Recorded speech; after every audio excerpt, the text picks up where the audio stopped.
to all the viewers. Welcome to the first episode of the Lord Files podcast. Woo! It's amazing to have you all here, and it's been a long time in the making. So, today on the show, we have our guest star, Vrinda Jairam.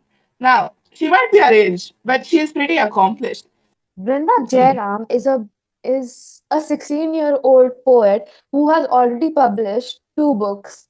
She is 16 and she has still has two books under her name, namely Whispers Beyond the Hustle, which is a personal, very own publishment, entirely her own. And she's also been part of an anthology called Mountain Lights, which is a compilation of basically multiple poets from across the world in one book. Yeah. Yeah. So today we're gonna delve into the world about books. We're gonna delve into the world about publishing. We're gonna delve into the world about hobbies, passions, interests, and following them. And most of all, we're gonna delve into the world of Vrinda. So I'm Danvi, and I'll be your host today. And I'm joined by Samriddhi! Mainly people call me Sam. I think Dhan will also refer to me as Sam. Y'all can call me Sam. But yeah, I hope you have a wonderful time today. I hope you guys have a wonderful time and have fun listening or watching to our podcast, wherever it might be on Spotify, on YouTube, SoundCloud. let's get started with the podcast. Anyways, so it's wonderful to have you here, Vrinda. Welcome to the first edition of the Lore Files podcast. So Woo! let's Hi, go. thank you We're for here. inviting me. I'm pretty excited to be It's here. our pleasure, honestly. We No, generally love it's to my have you here. pleasure to be here. Thank you, No, guys. Thank you. oh my God, you're so sweet. Oh, and you guys are so sweet. How would you It, introduce yourself? oh, me. Well, I would say I'm actually a dramatic person. I would say jack of all trades. You have heard, right? Jack of all trades is a master of Oh, none. yes, I yes. believe sometimes a jack of all trades is better than the master itself. So for me, I cannot stick with one hobby. I have to be good at multiple things. I mean, I have some set standards for myself. Even people around me push me to do my best at everything. So luckily, I have very nice people around me that support me and my pretty ambitious dreams. So yeah, I mean, I am a writer, as you all know. I am also an orator. Where I sing too. I have been singing for the past 12 years. I have been playing tennis for the past 8 years. I'm also interested in table tennis. I mean, pretty much everything, drama too. And yeah, I am a debater. Yeah, Do MUNs you and act? debates. Do you act Yeah, too? You're not even just a jag, bro. You're literally a master. If you're telling me you did no, tennis for I 8 years, you've been singing for 12 years, and you call that just a jag? oh my God, you guys are too nice. Also, I read somewhere that people who are like, there's this, people usually just cut off the coat at like jack of all trades, but like uh masters of none, right? But there's this one like the entire quote. It's like they basically mention about how being a jack of all trades, you basically have a better chance at business because you know a lot about a lot of things. So you can just like Yeah, get experts on that side of the, matter and expand from yeah, there. yeah, yeah, definitely, definitely. I mean, people are pretty much very criticized every day for being a jack of all trades. I mean, they say that, I mean, it isn't appreciated in society. People Yeah, like focus on one stuff. So, yeah, I mean, I oppose that. that's amazing, bro. Generally, respect. So you've written your poem. It's Yes. called Whispers Beyond the Hustle. Yeah, You oh have my a God. paperback with you? That's But insane. yeah, I mean, I have this So cool. copy with me everywhere. I mean, people are asking about it because my father literally posted it everywhere. So yeah. Have So, tell me about your book. Like, how would you describe your book full of poems to our viewers and to your readers as well? I mean, so there's always something that inspires a writer to write. For Yeah. me, it was nature as a metaphor. So love in the form of nature. I use nature as metaphor for showing love and passion and compassion and all that nice and positive stuff. but somehow my poems turn out to be pretty negative actually, so self-doubt and stuff. So they say whatever you experience around yourself, you write about that. So my book is actually a mixture of the two, positive poems and negative poems. So it's like how when you notice things around you, notice life around you, you actually start getting ideas and you start writing on your own. So for me, it was when I started noticing nature pretty closely. I mean, yeah, looking at birds and sunsets and whatnot, and then looking at some of my actual life experiences and then weaving them into poems. So yeah. That's great. Now, inspiration strikes in the weirdest places. You were talking about your motivation from nature and all. So, was there any weird moment when this light bulb in your head just went off? Wow, I need to put this in a book. Oh my God, all the time. Sometimes it's like class, sociology class, psychology class, all the Boring. not yeah, I would say boring. Psychology is not boring, but That is sociology. not boring. I mean, stuff that needs to be written down and you need to hear the other person yapping. So, yeah. Um, I get inspiration suddenly because, like, I'm looking out of the window and my subconscious is working, and boom, I get an idea. I mean, yeah, there was this one very weird time I got an idea. It was while I was playing tennis and talking to my tennis teacher, and then he asked me, क्या हो गया तुम्हें? What are you doing? What are you looking at? And I'm like, I started randomly talking about poetry and yeah, basically telling him poetry lines. It was Hindi poetry, so it was like "Dil Toote Aashiki Wali wo." So he just looked at me like I was some alien. But yeah, Did you like, randomly start reciting the poem in front of him? yeah, I did. I did. I was just looking at the sky, and then he was asking me what is wrong, and then I started talking about it. So yeah. Eh, do you have any specific influences on your book from any authors, stories, poems you've read before? I would say definitely Robert Frost. I love his poems. I have two of them pinned on my bulletin board right now: Fire and Ice and Stopping by the Woods. I absolutely love them. So how he writes about, I mean, my thoughts and I would say Robert Frost's thoughts are quite same. The only thing is he's talking about life and I'm talking about love. So he's also taking nature as metaphors and so do I. So yeah, definitely influenced by his poems, definitely I would say. Yeah. Yeah, I remember reading Robert Frost in 10th grade, right? Um, It was just normal nature, like dust of snow, fire and ice. They were just yeah, a crow sitting on a tree, but he was able to draw such different conclusions from it. A poet, exactly, it's yeah. like a regular person wouldn't be able to make those connections. A poet's mind just works differently. So, you, as you previously mentioned, you published your book when you were 15, not even 16. And some people, they work their entire life towards publishing a book, just to publish like one book and get it out of the way. You at 15 have already published a book. Run us, the viewers and the readers, through what the process was like the publication process, getting in contact with the publishing officer, like the companies, even like the creation of the art cover, all that. Yeah. So, I mean, some people have asked me this question before in an interview only, actually. So, for me, my first publication was not my own book, but I actually contributed to this anthology, Mountain Lights. This is the book. So, it's like a group of poems clubbed together into a single book. I contributed like one poem. So it was like an ordinary day. I was going to NSD. So I started writing. Took out my notepad and my pen and I started jotting down stuff. Okay. And then I gave it a structure and then I showed it to my parents. I think it was the first the first nice poem that I wrote. I mean, earlier I used to just jot down stuff, not like a very standardized form. Then I gave it a structure and it actually turned out to be nice and deep. So my parents said that, yeah, that's actually pretty nice.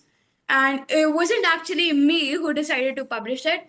Uh, if you ask me, my first publication, it wasn't even Mountain Lights. It was when I was in eighth grade and I contributed to this global magazine.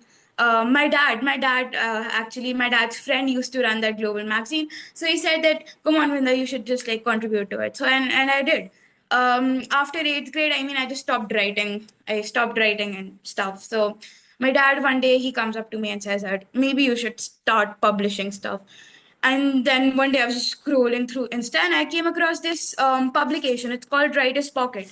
It's actually helping aspiring writers to publish their work. So I decided to see if I can get selected. A whole lot of people just send their poems and pieces, and then some of them get rejected, and some of them they get finalized. So mine did, and I said that, oh my god, if it did, let's just take this opportunity and publish my poem. So that was the turning point for me. That was the point when I actually started writing poems, like 5 or 7 a week, I would say. And once I had like a group of poems with me, a group of like nice poems, you would say.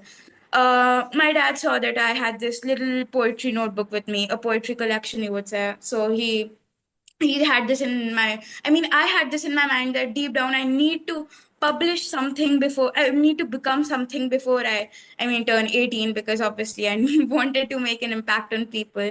Because yeah, so when I initially started writing, there were a lot of haters who used to make fun of writing stuff on love and stuff. I mean, you get it, teenage bullies and stuff.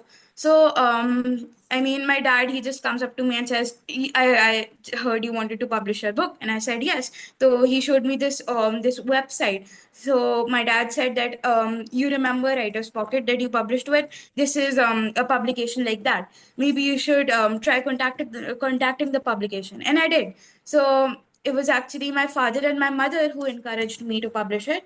And yeah, so it was a 21-day challenge, and yeah, I had 21 poems. Some of them I wrote after I contacted the publication, and then I mean I forgot about it. I gave the publication my stuff, and then I forgot about it. Some, I mean, 6 months later they contacted me and said, your book is ready to be published and stuff. And then suddenly I remembered that, oh my god, I have a book to publish. So we went to this trip, and I clicked pictures for my cover, and then I made this cover, and the next day my book got published. And yeah, that's pretty much the entire journey. Pretty So That's it came to normal. my mind. How do you market your book? How do you word of mouth? I honestly do not. So when I got this award, my publication, the my the that Bookleaf Publishing. So my publishers, they actually permanently displayed my book in their bookshop, and I think I have a lot of supportive friends who just definitely show off a lot about their friend writing a book. But at this point, I'm doing not much about marketing. So yeah, because my aim is not to market stuff. Maybe letting people, showing the world my work. Maybe I will do that later. Maybe when I reach a certain level, but not nothing as such now. So yeah, That's pretty actually really interesting. cool. So the ordinary. way you wrote the poems, they were published at face value. Do Um, any editing, the publishers? Mm, No, they didn't edit it. I mean, they had a package where poems could be edited by the editors of the respective publication. But then I decided that no, I mean, I want my poems to be published as it is, because my first publication when I was in eighth grade, they edited it a bit, and it sounded not nice, I would say. So I said that yeah, I want to publish it like that only. I don't need editing and all that. I am very much very capable of editing on my own, and I said yeah, publish it like that only. So I did. Yeah. Yeah. I believe you mentioned anthologies earlier. Can you tell Yeah. the viewers the difference between anthologies and books, poems? So an anthology is basically a group of poems. See, this book is a bit thicker than my book. So my book only has like my poems. This is my book. My book has only my poems, and that too only 21 poems. An anthology is basically a series of poems clubbed together in a single book. So for me, the writer's pocket, that actually brought about like hundreds of people from different countries. Their works were clubbed into one single book, and yeah, this is an anthology, or you can say a book. So yeah. So Yeah. it's basically like a compilation of multiple Yeah, different poems from like multiple different artists yeah, and poets. exactly. Yeah, that only. That's So amazing. for all That's the viewers impressive. watching, that's always an option. Like I've seen so many people writing poems and they're always so nice to read. So there's such a good option for all of them. A lot of writers, they'll be writing, writing, and then suddenly their mind just stops. Yeah, Have you ever been through this writer's block? yeah, yeah. And I wrote a poem on it. Yeah. Ooh, that's very, very, So, very creative. thank you so much. So I was facing this writer's block, and then my mind suddenly was completely blank. I was thinking, "Oh my God, what should I write? What should I write?" And I decided to write it on the writer's block only, and that is how my writer's block ended up going away, and it turned out to be pretty beautiful actually, and pretty Hmm. relatable that too. Yeah, Yeah. I'm sure. Yeah, definitely, definitely. So, would you like to tell us like what's like this one poem that you particularly like the poem you've written, or literally any poem that you've like ever read or have come across? What is that one specific poem that like never leaves your mind? Like that one like all-time favorite poem? Um, I mean, there are two actually. Oh, When I amazing. started writing, my classmates were not very supportive. They used to mock me because I mean, I don't know why, just bullies. So they used to mock me Secure. for so they used to mock me for writing and stuff. They used to read my poems and they used to be like, I wasn't a very nice writer then. And I was pretty mean to people. So of course, Oh, karma hits me. Um, because they were mean to me. So one day oh, I was well, just it's sitting. deserved. I know, well deserved. So one day I was just sitting and thinking, what is happening with me? And that is when I started writing. So everything, I used to be pretty sad, pretty sad. So I started writing. I just took my pen and I started writing. I said, do not give up. Kid, that's your dream. Being better than them, being more successful than them is your dream.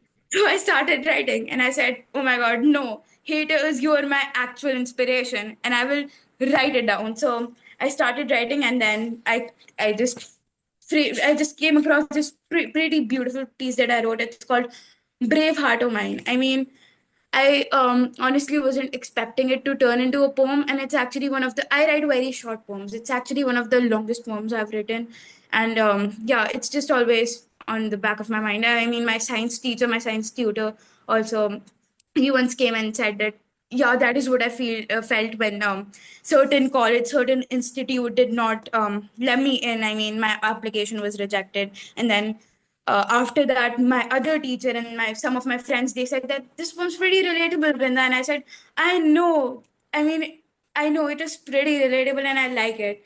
That was the first poem. And the second poem was it's actually called The Clouds.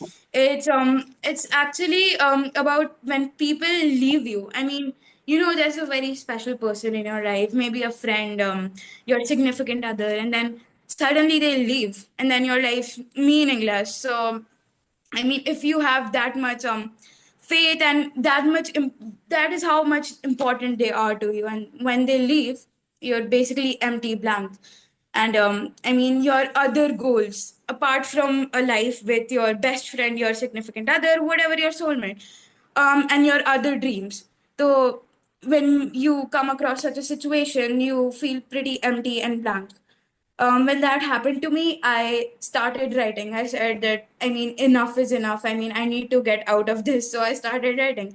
And I wrote this poem, The Clouds, that say that people are going to come and go. There are going to be bad people who are going to lead you to very bad stuff. And I used autumn and harsh winter to signify those tough times. So when bad people lead you to that path, you need to return and you need to go on the right path, like the clouds. So yeah. That, as you know, Indian society, it's like one direction. IIT, UPSC, need Yeah. your life is set. They don't want you to focus on what you actually enjoy doing. And Yeah. it's like you have to put your passion in the back seat. So So what do you feel about that? I mean, that is a question that a lot of people have asked me. For me, I would say I had nice parents who actually cared about my feelings and stuff. They let me do absolutely everything. For me, I chose a career path that is a little less followed. Still, like followed, but a little less followed. So my parents were pretty supportive. They let me choose my own stream. I wanted to take PCM and science and just go into that rat trap and that rat race and stuff. But like my parents said that no, you can be pretty good at writing and humanities, basically the social studies, which is not very acceptable in Indian society. When people take humanities, they are considered dumb and intellectually inferior. So for my parents, it was actually them who noticed that I am actually capable of writing and stuff. So they said, no, you need to take humanities. And then I took humanities and I fell in love with the subject. From my hobbies perspective, I would say they let me do absolutely everything until exams came because, I mean, yeah, they are supportive, but like till an extent. So when exams came, I used to stop for a while and then I used to continue again. So my parents acknowledged the fact that there should be a healthy relation between hobbies and studies. But now that now that I am reaching some this I reaching 12th, which is considered a pretty difficult, I would say, not difficult, a milestone. Then I certainly need to cut down on my hobbies. But for me, I always used to make time for my hobbies. My hobbies were actually therapy for me. So instead of actual therapy, actual stuff, I used to just write or sing or maybe swim when I was stressed. Yeah. Yeah. But See, how do you manage to balance that studying aspect? Because that's also important, but so are your hobbies. Don't ask me, don't ask me. So, since I've taken subjects that I like, apart from economics, sorry guys, apart from economics, I actually take interest in certain subjects that require, what do you call that in Indian society? Ratification. rote learning. Certain subjects, yeah, certain subjects that require you to read them, write them. I like those subjects. So when I'm studying, I'm also actually doing something that I like. Apart from subjects that require heavy calculations and stuff, I'm pretty intellectually inferior in that. So yeah, um, maintaining that balance is something, I mean, which was already in me. Maybe because it was already in the genes. My parents are actually pretty more successful than I am, so it was maybe in the genes. It was seeing my parents do the same and support mainly, so that. Now I'm curious, is writing a very time-consuming thing, or is it like Yes. just sit down, do it, thoughts flow? Sometimes, if you ask me, sometimes my subconscious is cooking and a piece is formed in my subconscious only, and I just need to write it down. But sometimes, if your subconscious has given you half a piece of a poem, you write it and then you start wondering, oh my God, what do I need to write after that? I am lost. I have absolutely no clue where I need to go. So you just take, that's pretty, yeah, that specific moment is pretty time consuming. You give a lot of thought to it. What should I write in order to make this poem complete? That. But then if you have a poem formed in your mind, which happens most of the time, that isn't time consuming. So yeah. That's an amazing thing, bro. I mean, I always thought like writing poems would take like hours and hours of like ruggedifying and just like dogging it out. Yeah. You're so passionate about like, writing poems and just publishing your works, right? And you articulate your thoughts so well, right? Has being a poet always been like a childhood dream of yours? Like a very first thing That you wanted to be? That's actually pretty shocking. No, I didn't know I could write until eighth grade. So I had these little Yeah. assignments. I had these little assignments in my school, and I used to make my mom write those. But then, yeah, exactly. Yeah, those in my school there used to be like orating competitions where you need to write stuff on your own. It needs to be self-composed. So I used to make my mom write those, and she used to give me a hard time for making her write those things. But yeah, when was it when I realized that I have something that maybe can be can be something that I can use for writing. That skill basically was in ninth grade. Ninth grade certainly.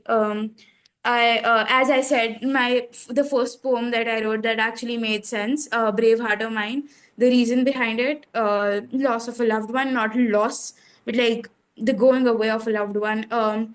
Basically, that was a turning point. That was when I started noticing that, acknowledging also that okay, this has happened to me, and how do I get out of it?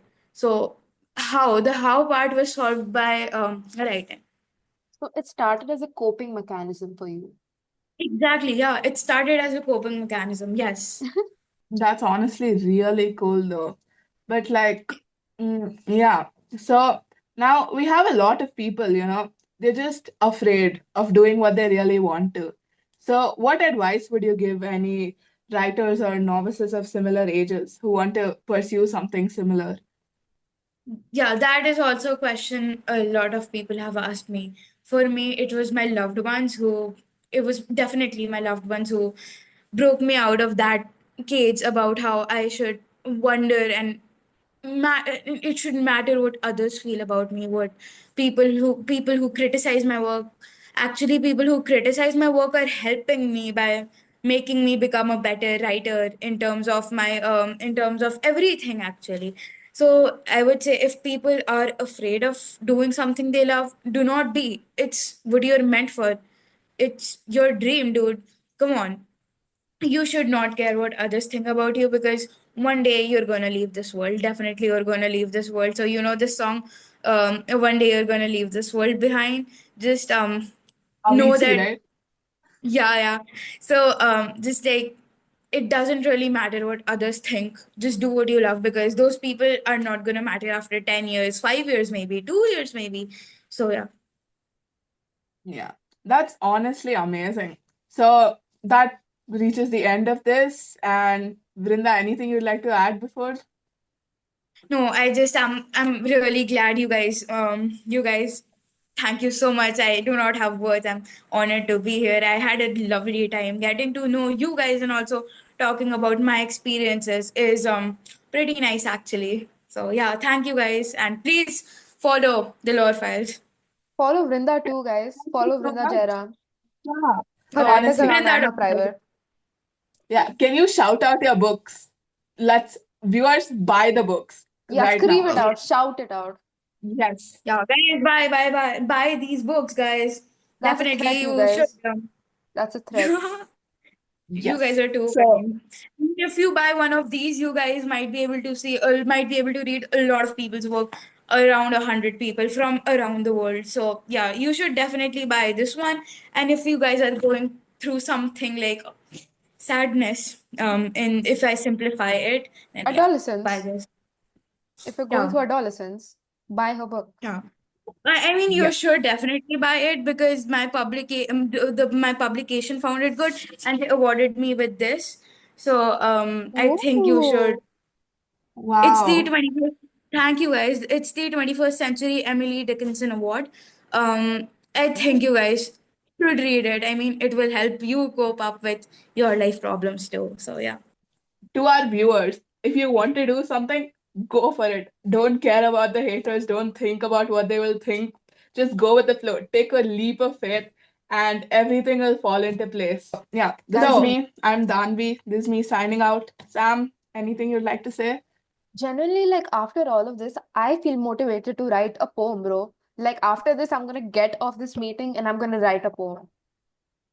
Like you might see a book coming out of me because of Vrinda's inspiration, bro. Like you're my Looking forward to inspiration. it. Looking forward. Oh my God, that's too kind of you. Looking forward Generally, to a book. it's so like generally so inspiring to see such a young person already having published a book and like getting awards for it. Insane. Insane. Thank you so much, guys. Thank you. There's a lot available on the internet, I would say. So yeah, just make good use of internet. So yeah. Thank you so much, everybody, for listening in, for tuning in, for spending your precious, precious time on listening to us, listening to our conversation with Vrinda Jairam. Please check out her books, both This Was Beyond the Hustle and also the anthology Mountain Lights. Amazing books. I'm sure you'll get a lot of insight from this, especially if you're also an adolescent And if you're in that puberty period, you'll share emotions, you'll feel like seen and heard. And yeah, I feel like it would be really beneficial. So please check it out. Follow us on Instagram, follow us on Twitter, follow us on Spotify or YouTube, wherever this is posted. And if you want to keep seeing more, keep tuning in. Hit the notification bell.